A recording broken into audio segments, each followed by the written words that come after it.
welcome back, everyone. Welcome to our podcast. I'm Alejandra. And I am Katherine.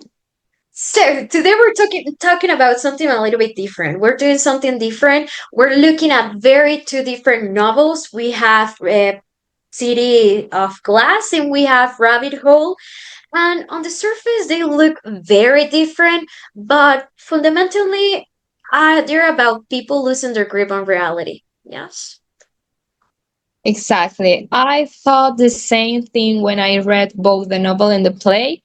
At first, it seems, for example, City of Glass is only talking about the deconstruction of language and identity, but I think it also strongly addresses the theme of grief, just like in Rabbit Hole, and not only grief, but all the complication of human life, mental breakdown, and human tragedy as well. Well, that's amazing, Catherine. Yeah, so let's start with the city, specifically New York. In City of Glass, we follow Daniel Quinn. He's a writer of mystery novel who starts getting wrong number phone calls asking for Paul Auster, the detective, but he's not a detective. He recently lost his wife and his son, so instead of ignoring them, Quinns adopts this identity. He takes that job to protect a young man, Peter Stillsman, and from his father, who is obsessed with the idea of the original language of Eden that is locked away in the chaotic architecture of the city. Well, and City of Glass is not the typical detective story. It's not about solving a crime. It's more a complex study of identity and the construction of language. Quinn is a man who is currently grieving the loss of his wife and son, and he creates a whole new reality or a lot of realities to avoid his own one. It's almost like he's playing a part in his own life, right? Yes, exactly. I think he does this, creating all these identities because his reality is too painful to inhabit. Wow, it's actually very tough. While in City of Glass is about losing oneself in the city, Rabbit Hole is about losing oneself in a home, in the suburbs. We're supposed to be the perfect place for the Americans, the American dream for them. So we follow Becca and how we covered they lost recently their 4-year-old son. So this married couple, they are going through this sorrow. So the entire play is just about them and their family because also we have Becca's sister, who is a reckless girl that she recently heard the news that she's pregnant. So she's also dealing with this. And Becca is the one trying to clear out the painful memory of her dead son, Danny. Well, Howie is gripping onto every photo, every toy. It's like trying to keep him alive in his memories. Yes, I consider Rabbit Hole is the perfect example of how to understand the psychology of grief and how grief is different for each person, for each character. On one hand, we have Becca.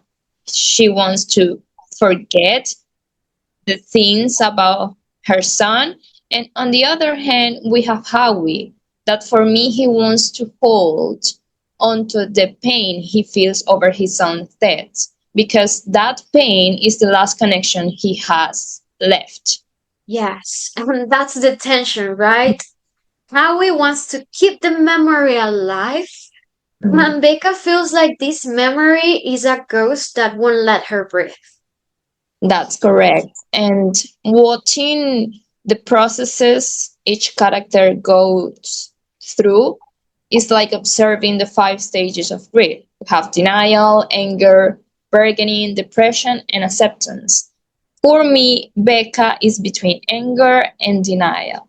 She doesn't want to talk about it and wants to get rid of everything that reminds her of her son, selling the house, giving away his clothes, and Howie is clearly depressed. What do you think? Well, my dear Catherine, I think that, as you said, both of them are going through this hard time But I think that Becca, she has actually has gone already through all the five stages except acceptance, yes, of all this grief, denial, anger, bargaining, and even depression. But the one that I think that is actually in denial and he's in the early stages of grief is Howie.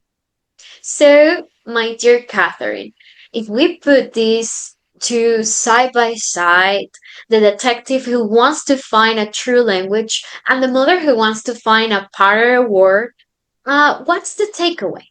They will feel like they're trying to decode a reality that stopped making sense to them and they want to create like a new life, a new reality.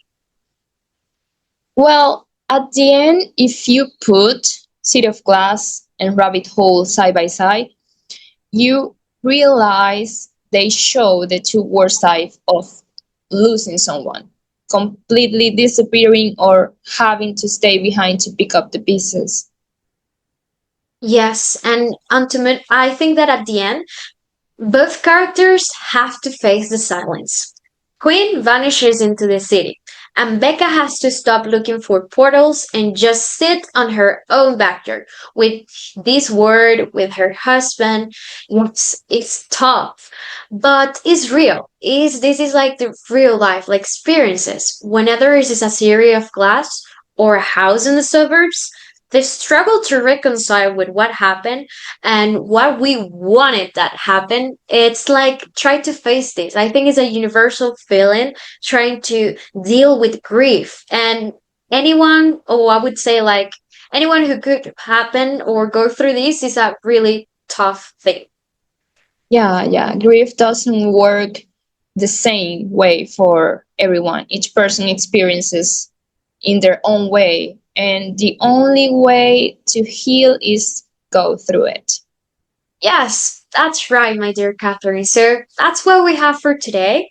Thanks for joining us as we disconstructed some pretty heavy themes. And if you read either of these, let us know what you think. How do you handle these rabbit holes in your life? See Thank you. you so much. See you next time.